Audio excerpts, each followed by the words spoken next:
Good evening and welcome to this week's episode of Sunday Night Live, your favorite automotive show where we talk about all those things that help you improve the customer experience at your store because, contrary to popular belief, it always has been, it is now, and it will always be about the customer experience. And the more we share what we do to help all of us get better, as my good friend Paul Machine says, a rising tide lifts all boats, the better the experience at every store. And I'm so fortunate because I have the best possible network. And included in that network, we have Dana Rapoport and Mike Pressendo with TechForce. So welcome to the show, guys and gal. Thanks for having us. Thank you. Before we get started, I'd like you each to say a little bit about your background and how you got to this point in automotive, and then we'll jump right into the show. Ladies first. Oh, sweet. Very gentlemanly. So I came to this career much later in life. I had a traditional career. I did a lot of high-tech startups and then became a management consultant full-time. And I harbored a secret, Paul. I harbored a secret, that is that I had been very passionate about cars my whole life. I was raised in a car collector family. So I spent my weekends going to car shows and around the cars and traveled the world with the cars. And, you know, my dad was an avid collector of all types. And so I'd been exposed to it my whole life, but it wasn't appropriate for me to go into it as a career. So, and this was, in the 80s. Yes, I'm that old. This is where you gasp, Paul, and you go, oh my God, you look amazing. So anyway, I couldn't do this work until much later. After almost 30 years in my professional career, I had the opportunity to go find ways to get involved in automotive, and I found TechForce, and I was instantly taken with its mission, which is to help young people get into their technical education and into careers as technicians in all forms of transportation. And it just brings, this is a great way to combine my passion, my business skills, my network, my everything, all my energy to the table.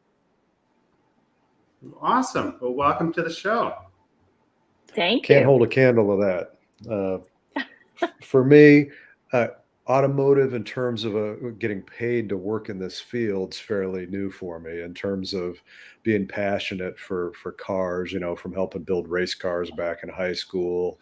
I don't know if you could call me a collector because I think collectors buy and sell. I buy and hold, as I think I mentioned in the last one. I still have the 64.5 Mustang I rebuilt in high school, and I've rebuilt it a couple more times. So, I've always been passionate about cars.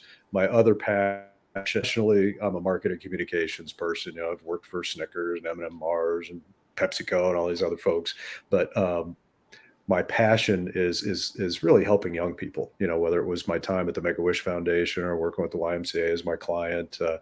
And so the two came together in TechForce for me because, as Dana mentioned, our mission is to help predominantly young people to and through careers in this field. But there are plenty of, we gave a scholarship to a 58-year-old woman who was, new career path, so it's not always young people, but it's predominantly young people. And so for me, it's just so cool to be able to work in the automotive space and with a passion toward helping folks.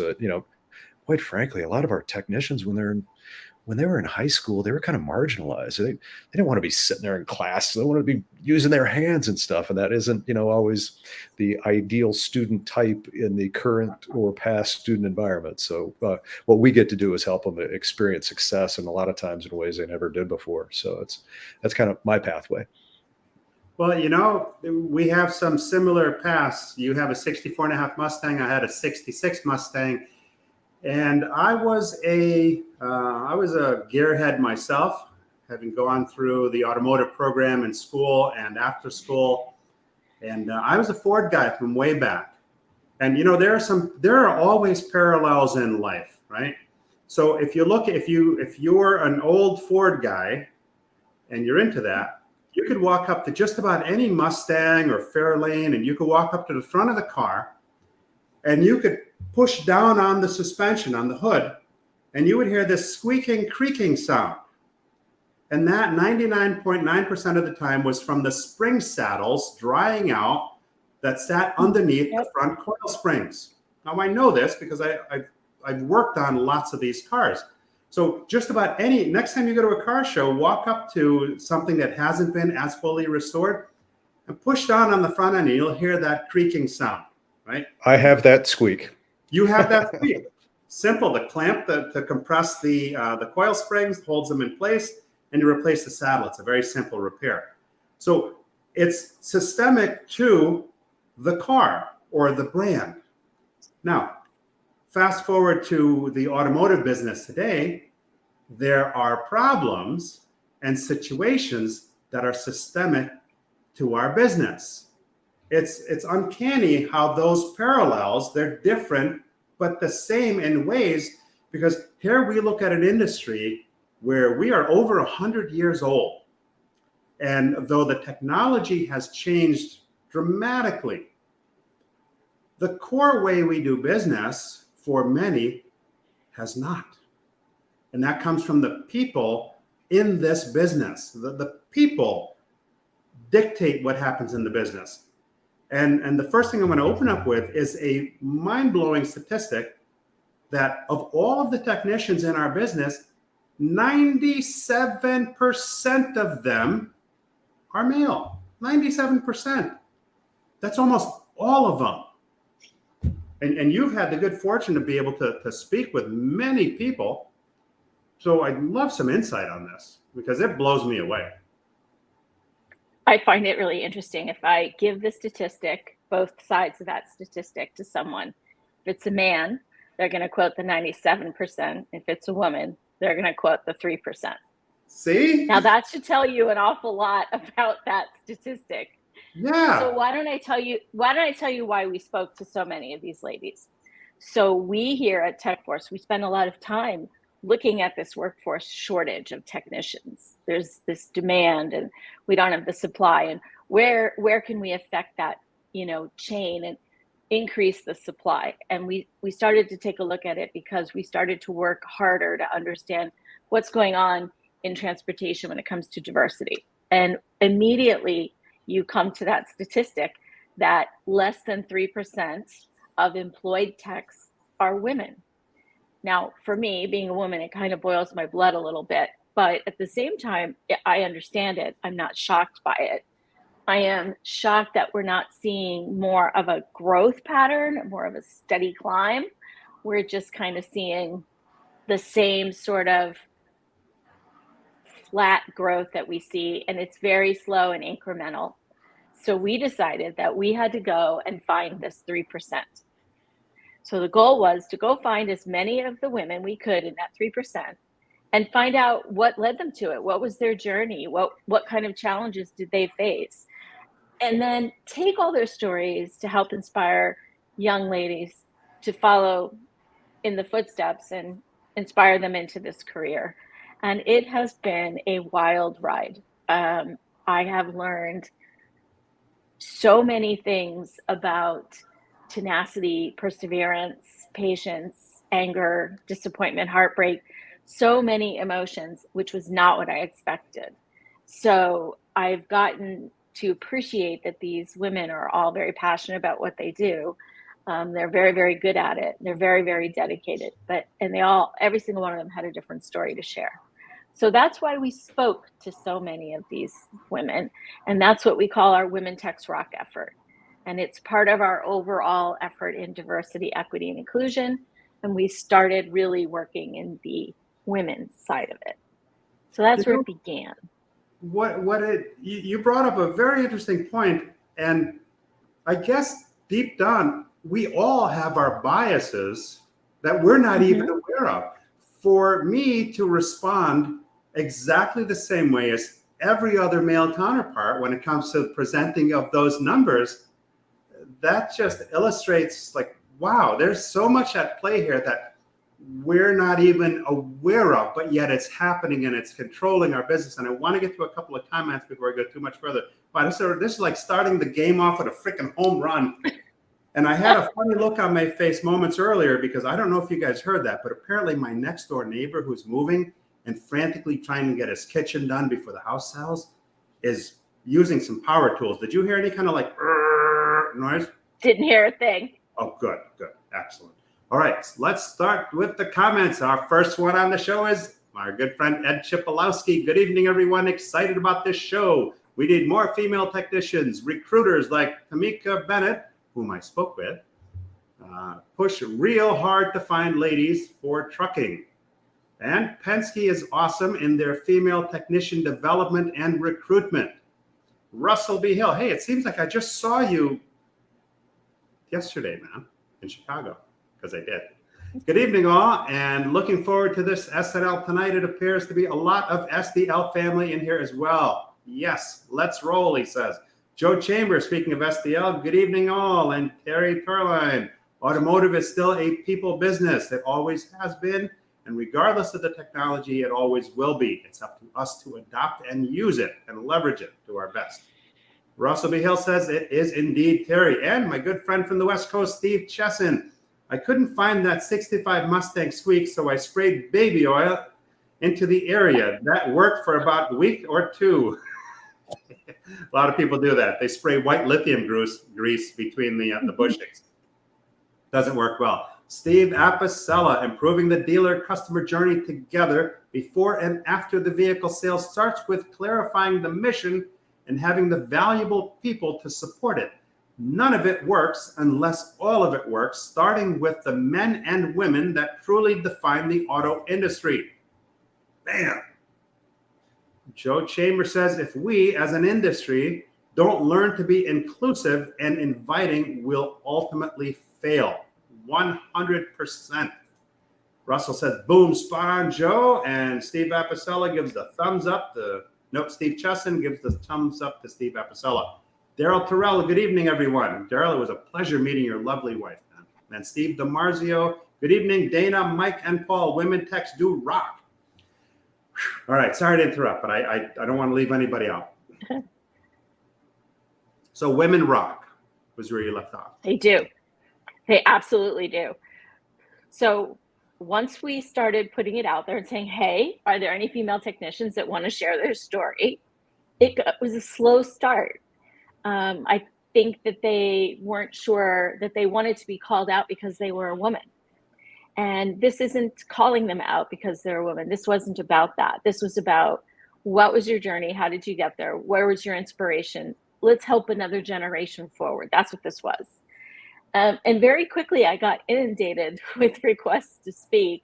And the stories that I heard at first were really very different and very hard for me personally to relate to. I came from a professional background, and I did have a relatively privileged upbringing.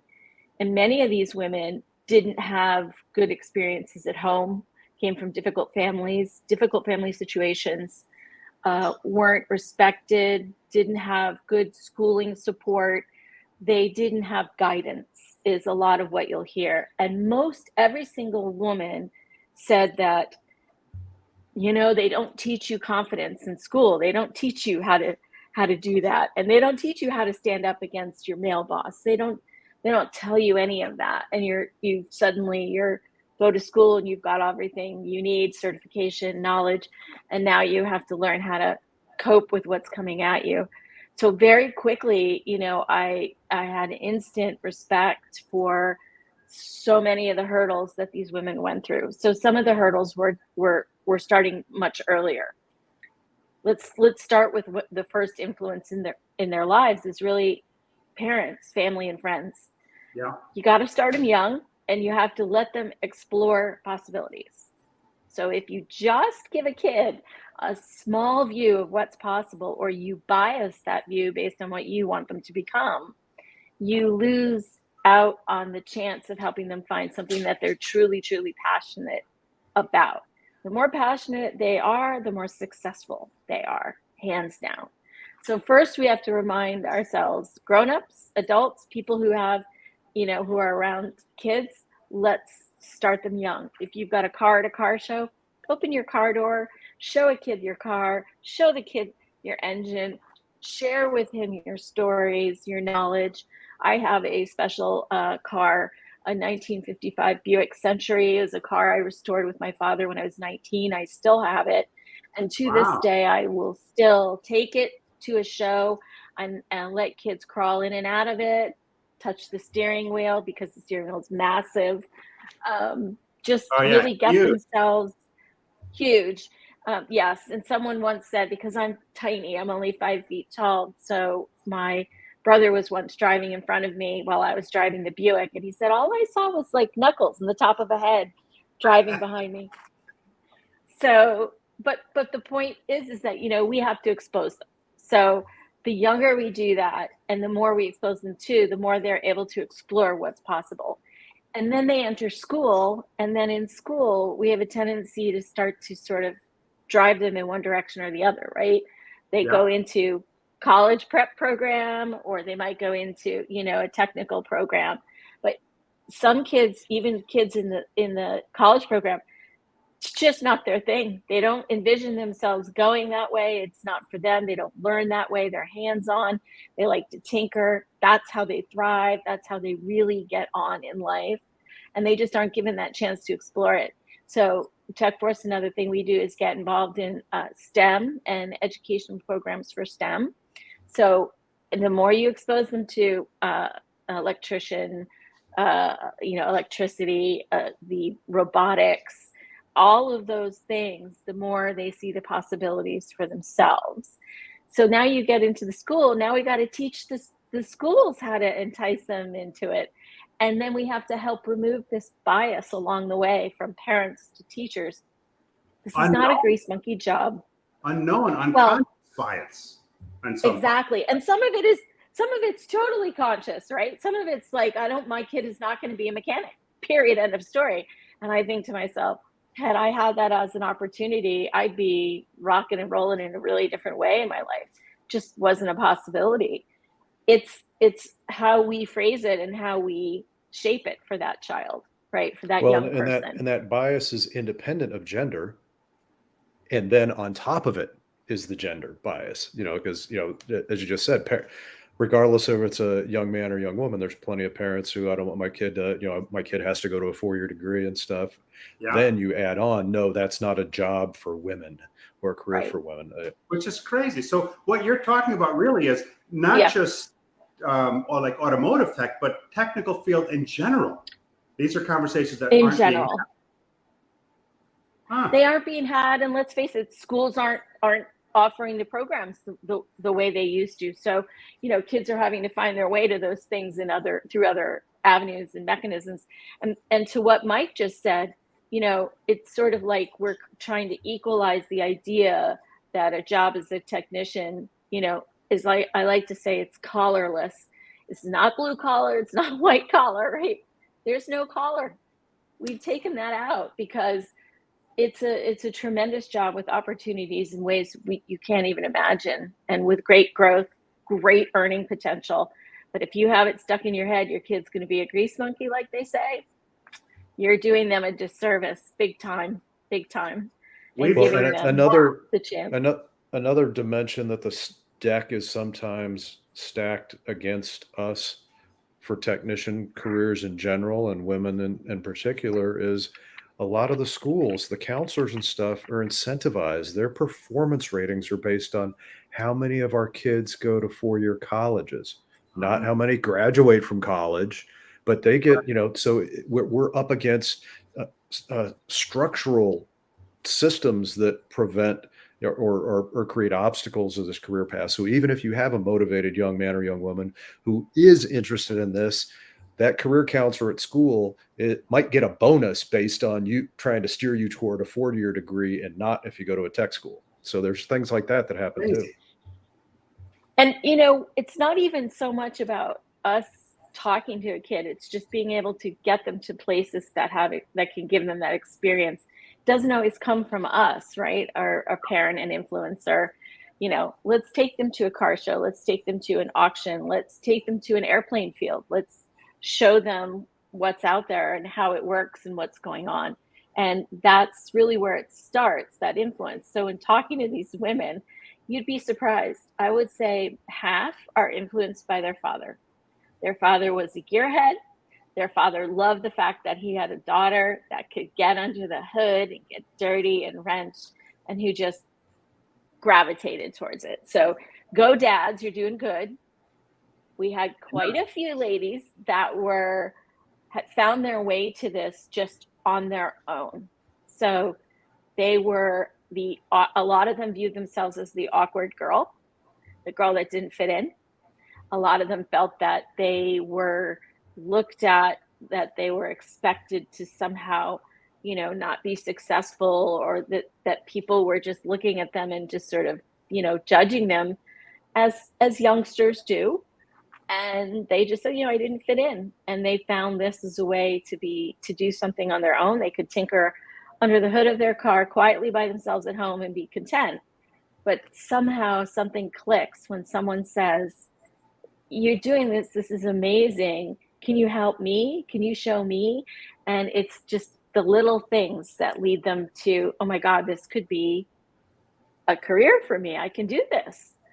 Or it could be the encouragement of someone at school, an instructor. You're really good at this. Have you thought about, going on any education or a certification? And it's small steps that led them to big choices. And so that's I want everyone who's around young people to know, you don't have to make this big grand gesture and fly them all over the country and show them everything there is a possibility in this world. But small things can lead to great big decisions and can really lead them down a life path. So I want to get to a couple of comments, and then I want to share a couple of stories of my girls and automotive back in the day. okay. Ed Roberts, my friend from Florida. Hello, everyone. And Ed Chipolowski says, media is college-bound bias, unfortunately. That is very true. Jerry Davis, we need to do a better job as leaders to remove the stigma that trade jobs are bad. Without trades, we will be failing our industry. And another friend from the West Coast, Tully Williams, hello all. And Jerry Davis says, we need to invite families to dealerships for the day. Show them the behind the scenes. Show them it can be fun. Show some of the best techs I have had the pleasure to lead were female. Now, I've been in the auto business. To Jerry's point, and Jerry may not know about this. I can't remember if he was on our last show, but we created a social network for that. I mean, it's designed for Gen Z. Everybody's welcome. It's free. It's underwritten by the industry. There's no ads. We're not selling anything, not doing anything with your data. But the two things, one of the things that, we listen to dealerships, we listen to schools, we listen to instructors, we listen to young people. Young people said, and working tech said, we're not going to use LinkedIn. We're not on Facebook. So we created this fun environment for them. But the point of getting at what Jerry was talking about, having them to the dealership for the day, we actually have hundreds of events in there. You can search by location or type or whatever. And dealerships are putting those kind of events in there to come, spend a day behind the scenes and stuff. And then Dana was probably going to get to it. But, we just said, 3% of the working techs are women? In this social network, we've got over 14,000 people actively in there right now. It's gamified. It's got events and contests. There's new, fresh stuff every day. But the cool thing is, because of the analytics, we can see the gender breakdown, and it fluctuates between 32 and 42% of the active people of this 14,000 people are women. So we're engaging them, and quite frankly, as I said, this is gamified. So there's leaderboards on who's got the points and stuff.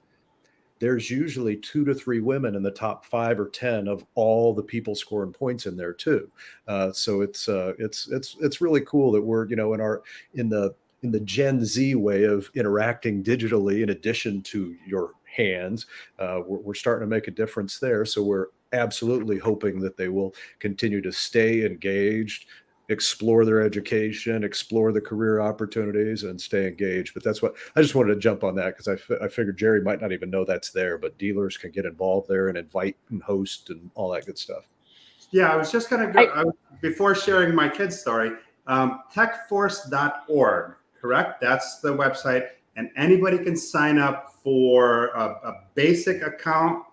and have access to some really beneficial things for the store. I mean, look, we're all crying the blues the same across our industry. I don't care who you are. I'd say most of the people out there are crying the blues. They're not in the right places having the right conversations.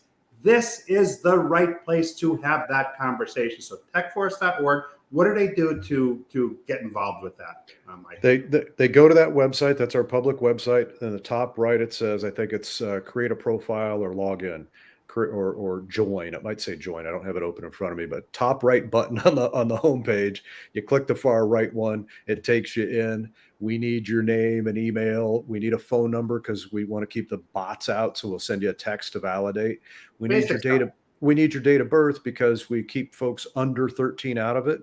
And then for any parents out there listening, we actually have algorithms in there and stuff too that restrict the communication from adults to minors in there. And probably the only other dimension too is, we've got a lot of dealers on board. The ability to recruit in there is locked down because we've got thousands of potential candidates in there, and they'd be just barraged by people. But folks that are on board supporting the TechForce mission, whether it's a big OE or a small mom and pop shop, they can have a corporate profile in there in addition to an individual profile. If they're a supporter of our mission, it's not a pay to play. It's, if you support the TechForce mission financially, then you can actually have a corporate presence in there too. And with a corporate presence, you can post jobs and do some of the stuff that as an individual you couldn't do. And that's minimal, I might add. Okay, when we were at our conference the other day in Chicago, their dealers are spending $4,000 to $6,000 a month on Indeed. We're not. And the problem, find the wrong people. And the problem with that is Indeed doesn't give you also a true ability to show off who you are as a dealership. And hopefully we'll have a chance to talk more about that. But for women, and you're hiring women, that matters a lot. Indeed. Funny. So guys, gals, valuable resources here that you can use, right? And there's training videos. It's a wealth of knowledge in an area designed specifically for where most of you are struggling with. So going back to my back in the day story, so I always have been around cars. My kids have known it. I've had the porta cribs in my repair shop in the office when my kids were toddlers. They knew the mechanics. I mean, so they've always been around automotive. And I always try to involve my girls and stuff. I remember putting the car seat in the back of my 66 Mustang. Not the safest car in the world for traveling with small kids, but nonetheless, that's what I had. We went. I'll never forget the visual of Eric and I sitting on the curb with ice cream literally running all down her face. This was before cell phone cameras, but that picture is burned into my memory banks. Another memory is I involved them in automotive stuff, car shows we'd go to. One day I took Erica to a monster truck show. Man, was she angry. Truck shows are for boys. And she sat there like this in the chair. And there's thunder going all around. There's flames, everything. Until one pivotal moment where this pink monster truck drove out onto the field. Well, that happened to be driven by a young lady. Now, all of a sudden, that frown and pout, now all of a sudden got her attention. And she was totally into it. When we got home, she couldn't stop talking about that pink monster truck. So a couple more. Go ahead. Just to sort of tap into that. So I think for me, it's probably a genetic problem. It was given to me at birth. My mother and father were at a Cadillac car show in Fleetwood, Pennsylvania, which is home to the Fleetwood body. And my mother went into labor with me, and I was born in the back seat of a Cadillac. Wow. We got to get Springsteen to write a song about you. Both my brother and I have been, my brother was just a few weeks old when he went to do you know what the big show is in Hershey, Pennsylvania? The big swap meet in Hershey. I've never been. It's massive, 22 square miles of flea market, thousands of cars. It's unbelievable. It's 4 days. It's been going on for 75 years, and my brother and I have I don't think we've ever missed it. So his 56th year, my 55th. Wow. It's in my blood, I'm telling you. You'll have to message me the dates. Maybe I can get my daughters to go. It's coming up. I will tell you. Yep. Let's see here. Nathan Williams, welcome. That's what we call girl power. And Steve DiMarzio, Mike, baby boomers are on that network too. Yes, go look on the leaderboard, Steve, folks. Steve's typically number 1 or number 2, so I didn't want to out you as a baby boomer, Steve, but yeah. You mean Steve's old also? I didn't say it. Okay, he said it. We did not, Steve. We love you. Jerry Davis, I did not know that. I will look into that. Thank you. And Robert Migliaccio says, good evening, everyone. Good evening. So you must have heard some really powerful stories. Now, I did. So what can we do to influence? What else can we do to influence more of this? Okay. So when it comes to influencing, it's definitely about exposure and talking about it and giving a really fair and up-to-date discussion of the possibilities of what's out there, because our technology, particularly in automotive, is changing so quickly. And you've got EV, you've got hybrids, you've got alternative fuels, you're going to have autonomy, you're going to have a lot of things coming down, and it's going to take a different kind of skill set. And so one way to think about it is that we're moving a little bit more away from this sort of mechanical type of thinking about a technician into more of this sort of engineering kind of technician. And so we see that the younger generation that's coming forward to do the work, they're very much oriented towards the next thing. And they're way ahead of us. They're putting chips in their car left and right. They're cambering their wheels in ways I can't possibly imagine, driving on them. They're doing things already that demonstrate that they're welcoming of all that new stuff. So we need to just keep exposing them. And then when it comes to dealerships and dealerships that are, needing to hire, make sure you're presenting a welcoming environment. You've got to demonstrate that you can, have a diverse workforce at your place. Show women working, right? Don't show a picture of your tech bays with pinup calendars and weird things in the background. Make sure you're using diverse and inclusive language. And by all means, be prepared when and if you should hire a female, that you welcome them in. Now, I heard stories that, there was no women's changing room, and so they would have to use the customer service bathroom. The men would hide things in there. They would treat the women terribly at first. Now we're seeing less and less of that happening as more women are coming in, but the dealerships need to be ready for that diverse workforce. So have the changing room, have the locker room, have your policies in place, know what it's like to have a female employee versus a male employee. They're going to have different needs. They're going to face different issues. They may say to you one day, I'm pregnant. Are you prepared to have, a pregnant technician, and how will you handle that? Uniforms. Think about uniforms for women. I can't tell you how many stories I heard about women having to wear men's uniforms and then having to spend money to tailor them to fit, just to make them safe to work around a car, because they were so big and baggy they would get caught in things, or that they just didn't fit because they're just a different shape, So those are some things. And then one of the most important things dealers can do, it's not just about hiring women and bringing women in. It's also about hiring your staff, right? How do you get your staff ready to take in that kind of diversity? If you're hiring your first female tech, it is in your best interest to do some diversity and inclusion training. Talk about what is your policy, right? You want them to put on that face of your business and be great at it and represent your brand perfectly well. So make sure they know what it is that that brand stands for when it comes to diversity, equity, and inclusion. Teach it, use the words, put it up on a poster, whatever you need to do to bring that full circle. And then have a mechanism in place to handle any disputes or questions, because women will talk differently to a male service director who they're reporting to. And we need to make sure we know how to deal with some of those conversations. And we know, are they going to be managed well? Is this leader ready to lead, a female tech? What does that entail?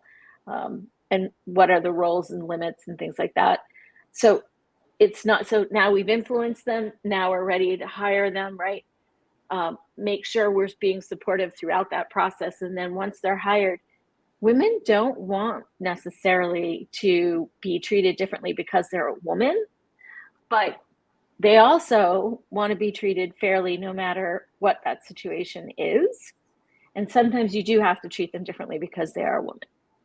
I heard so many stories of women coming into their first jobs and being held on like the lube and tire rack for 12 months, whereas men were coming in, they were doing it for 3 months and they're in their own bay. And women are still down the line on, lube and tire, and they aren't being moved around and they aren't being respected. And by the way, many of these women have more certifications, more training, and are more capable than many of those new coming male counterparts. And again, I told you this before, Paul, this is not a man versus woman, male versus female war. This is just a fact. Women are different. It's reality. They're different. They pay attention to details more. They pay attention to the fact that the car that they're repairing and working on is going to get a family to their jobs. That's going to give them food on the table. That's going to get their kids in school. They see a whole thing. They don't just see, I've got to fix this widget. They see this as more of a much bigger impact. And they know that if they don't do their job well, some part of the world for somebody stops moving. Well, it's something we talked about before too. I can't remember if it was with the folks who are on tonight's podcast, but it's not even about the brand. We told a story about a woman that Dana and I both know. She was working for a big brand OE, and she was experiencing what Dana said. They would not advance her off the lube rack. Highly skilled, highly motivated. And they had helped pay for some of her education, and she was willing to throw in the towel 100% and have to pay back that loan to that OE, that dealership. She was ready to throw it in. And then just, God send another dealership of that same brand from across town, recruited her over literally as she was throwing in the towel. Mm-hmm. She was the first woman that they'd had as a tech.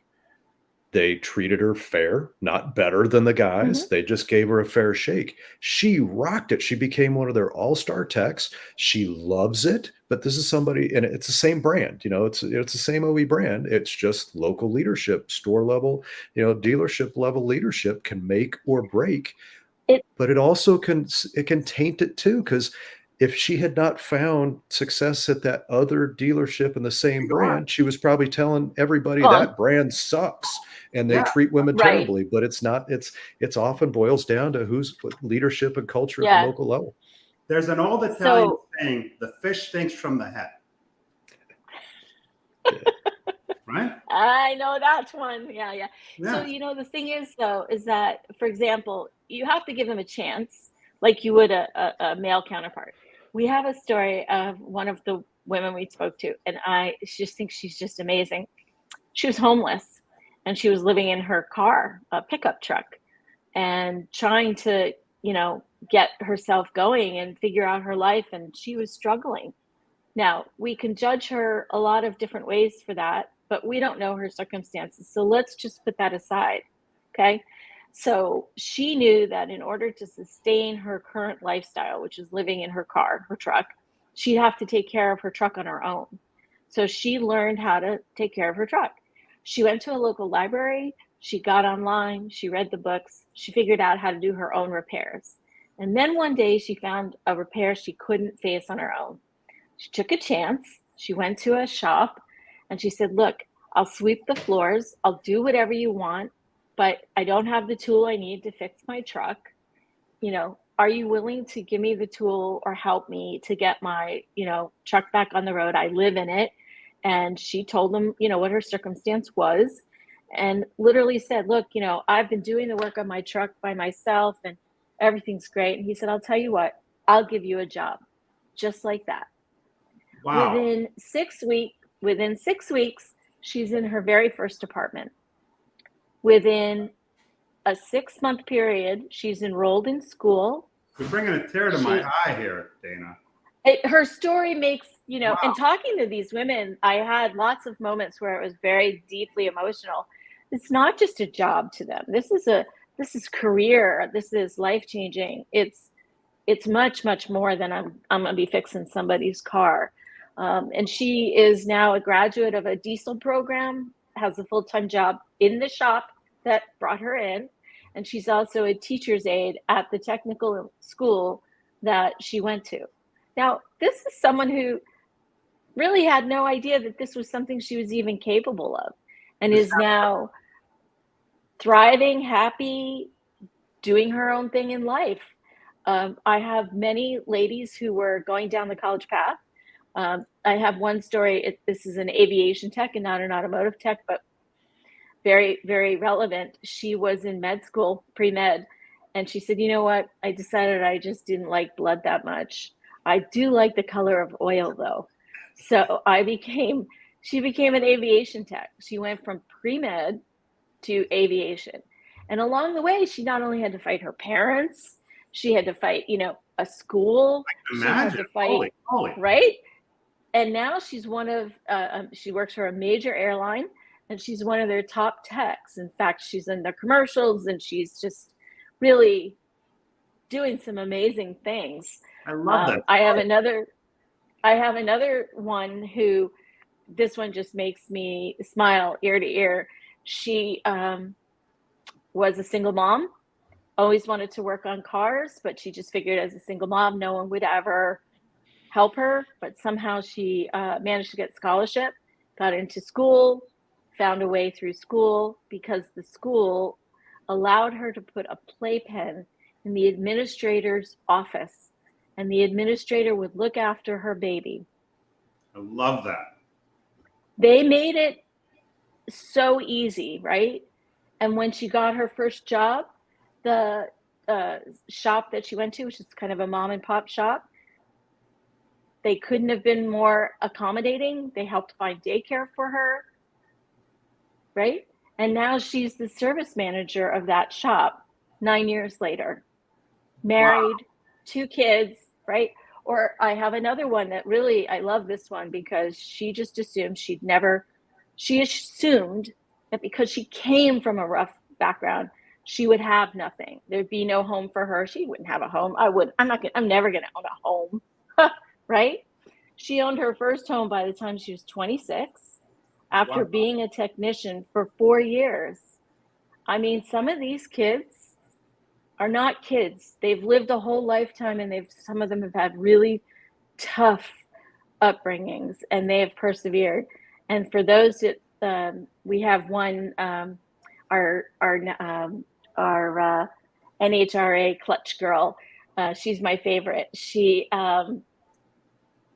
16 years old, straight A student. She was driving dirt track. Her dad had her on dirt track for forever and ever. And she wanted to move up to the next level. And he said, you get straight A's one more semester and we'll do it. And she got straight A's, and he had no choice. Couldn't renege on his deal. Got her into the next level.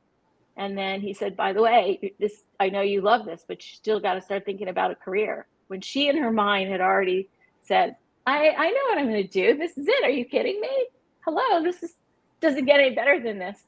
And they wouldn't agree, and they sent her to a college for business administration, and she hated it. It lasted not even a full year. And they said, okay, what are you going to do now? You're on your own. We're not paying. And she got into the sports car management program in Ohio. And she's now the lead clutch on Clay Milliken's team, as a matter of fact, and Wow. NHRA. And she also said, you know what, there was no brand of women's uniforms, so she built that company. And oh wait, this is tough on my skin, so she opened up a skin and cosmetic company for female gearheads, so she's done that. Yeah, I she, love that. if you If something if you felt ask her, good, build it. Don't wait. yeah, Because nobody's going to do it for you. her favorite saying is, "No is the fuel to my yes." Wow. And that's all she ever needed. That's killer. Justin McCartney. Hello, everyone. Hello, Justin. And Jerry Davis says, I never thought I would see the shortages in techs we are having. Being in the business 20 plus years, I thought there would be a huge push of people wanting to become techs since the change in technology. We've gone from mechanics to electromechanical engineers. These folks are smarter than a lot of us in the room put together. Ed Chipolowski, do you believe that the EV technology will be more inviting to female technicians? I'm going to guess yes on that one, just by virtue yes of, how sophisticated that stuff is. And Eric, my other SDL brother and co-founder with Joe, very true. We must teach the meaning and purpose of the brand. You need to be the brand. You need to live the brand. Because guess what? When the customer comes in, you don't work for Subaru. To them, you are Subaru. You need to live the brand. Craig Tomasic, Jerry Davis saw this coming when I started at my first dealer 13 years ago. There's just so many better opportunities that pay more for those that have the brain power these modern cars require to diagnose and repair correctly. And Mike Vogel, the coach, extremely important topic. Thanks for engaging this conversation. We all need to champion both building our future technicians, but also care of our current techs the right way, so they want to be part of this great business for a long, long time. I'm planning on dying in this business, hopefully of natural causes, because I love it. There's no business like the auto business. I've said this 100 times before, and I'll say it again. Some of my best friends on both sides of the aisle, or both sides of the desk, have come from the automotive business. And recently, I lost a good friend of mine.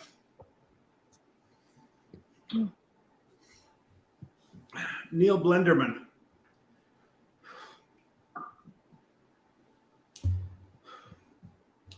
He was an internet up that lived in my area. I didn't know him. But from the first conversation I had with him, I knew we'd be fast friends. And we've become fast friends. We've gone on trips. We've gone away, on weekends together. We've enjoyed so many great meals together. And that's something that came about through the car business that we all love, that we live. Sorry to get emotional, but I'm very passionate about the business, and I've met so many great people through it.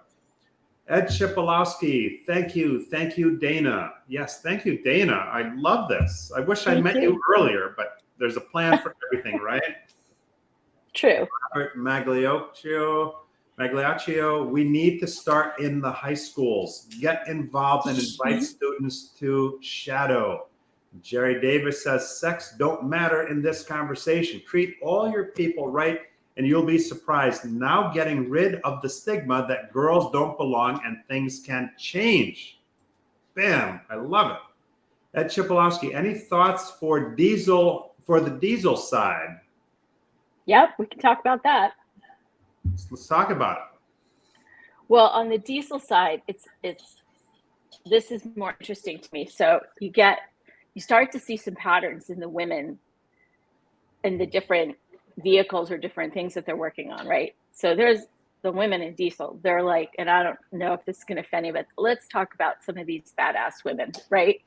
They are fearless and they are strong in ways we in general don't think about.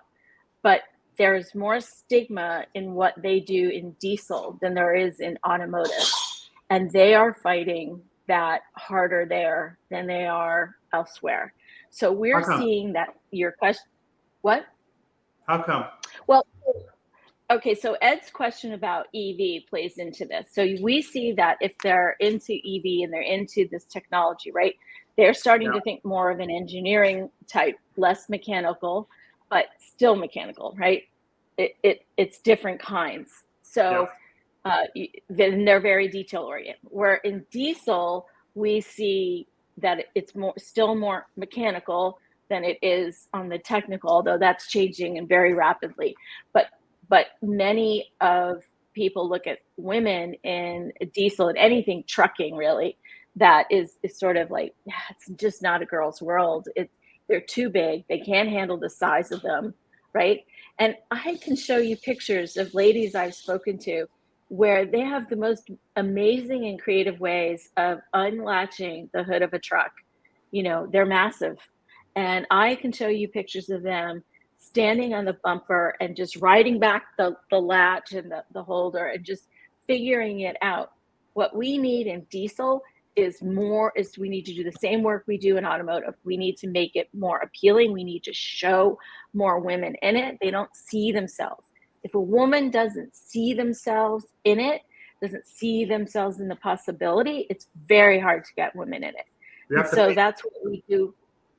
So that's what we do with this Women Techs Rock. We try and show this to young girls because we want them to see themselves, identify with one of these other women. Now, I've interviewed plenty of diesel techs, and some of them have backed out on their stories right before we went to show them because they get a little afraid. Well, the men will make fun of me, right? Or, I don't know, my boss will think I'm somehow odd or different or special. We need to remove that completely. We need to work on us as an industry saying the engine doesn't care what sex you are, right? It does not care. It cares whether you have the skills to fix, but it does not care what sex you are. And that is what we need to keep telling everybody. It's not, the engine is genderless, the person that works on it, it doesn't matter, right? And that's where we're struggling more in trucking. It's lagging a little bit more behind than in some of the other transportation areas. The one transportation area that does best in bringing in women is aviation. They bring in more women than any of the other transportation trade jobs. Is that because it's seen as more specialized, or do you know what for that? Well, first of all, they are more approachable. They are very sophisticated in their hiring. Their marketing for their positions always shows women. So they've set this sort of standard from the get-go of trying to sort of talk about it, that we accept, we excel, we invite women into this. The other part of that is that they are such a regulated industry in comparison to automotive that women are passing the test more than men. Wow. Just reality. It's just reality. But it's also much easier for women to get a job in that field with no qualms about, is there a woman's changing room, a woman's uniform? We aren't seeing those struggles in that particular transportation area. And so automotive is really lagging, but it's generational. And as you said, people are starting to retire, people are starting to move on with their jobs. We get newer, younger thinking, we get more progressive thinking, we get more innovation, we get a lot more of a welcoming environment for women. But we only go after it, right? Something our audience may not know. So we talked about showcasing women as examples for other women to see women succeeding there. I guess we didn't mention this at the outset, but what our audience may not know, Dana had every Wednesday across TechForce social channels, our Facebook, our LinkedIn, our Instagram, our TikTok, we profile another female technician. Mostly from the US, but we've had them from England and New Zealand and Canada too. Yep. Aviation, automotive, diesel, and that's all Dana's work. And so Dana's interviewed north of 100 women techs from around the world, and then we profile these. And so that's why Dana is so knowledgeable on the topic, in addition to being a car nut. And then, before the show's over, at some point, we should share with the audience the link. Dana led the creation of this guide that was designed for dealerships on how to attract, retain, and advance women technicians. It's on our website. I'll drop a link to it in the chat. But Dana, tell them about why you did that and what was the vision for that. Well, so now I'd collected all this information. I had all these stories, and what were we going to do with it? How are we going to see that change, that percentage, that 3% number? How is that going to change? Well, first we need to inspire young ladies, and we've got that content, and we'll start sharing that with the young ladies to inspire them. But what if we inspire them and the industry's not ready to welcome them? So we better make sure they're ready to welcome them. So that was the next step. And that paper that Mike spoke about was really about how to attract, retain, and grow women in this field. And it gives some ideas because it's giving a platform to the voice of the female tech. So everything we've done when we do the interviews, you don't see my face, you don't hear my voice. You hear theirs. It's their story. Let them tell it. Let them inspire you, or let them bring a tear to your eye, right? That's more important to me. And I just have to call this out, Paul. We need to work on getting more females in your audience here. There's no females in the comments. So we need to work on that. But I think that's part of what we see. You're 100% right. I've had some along the way, but that's me. Yeah, I need to generate more. Thank you. Nobody's pointed that out. And it hasn't really even clicked in my head because, again, the unknown biases. Yes, but you know what? In the process of this, I've met some incredible leaders, females, who are in leadership roles at dealerships. So you need to go and talk to some of them. I want to meet all of them. Okay, we'll get you them. Yeah, can help. When we log off, don't leave, because we have a little bit more to talk about. That's wonderful. I want to get to a couple of comments. Wow, this is one of the few shows where I've actually become emotional and gotten. I don't know if it's good or bad, but no, that's good. That's very good. Emotion is good. Robert Sebastian, this guy's like my brother from another mother. Love this guy. We had so much fun in Chicago. Such impactful stories. Thank you.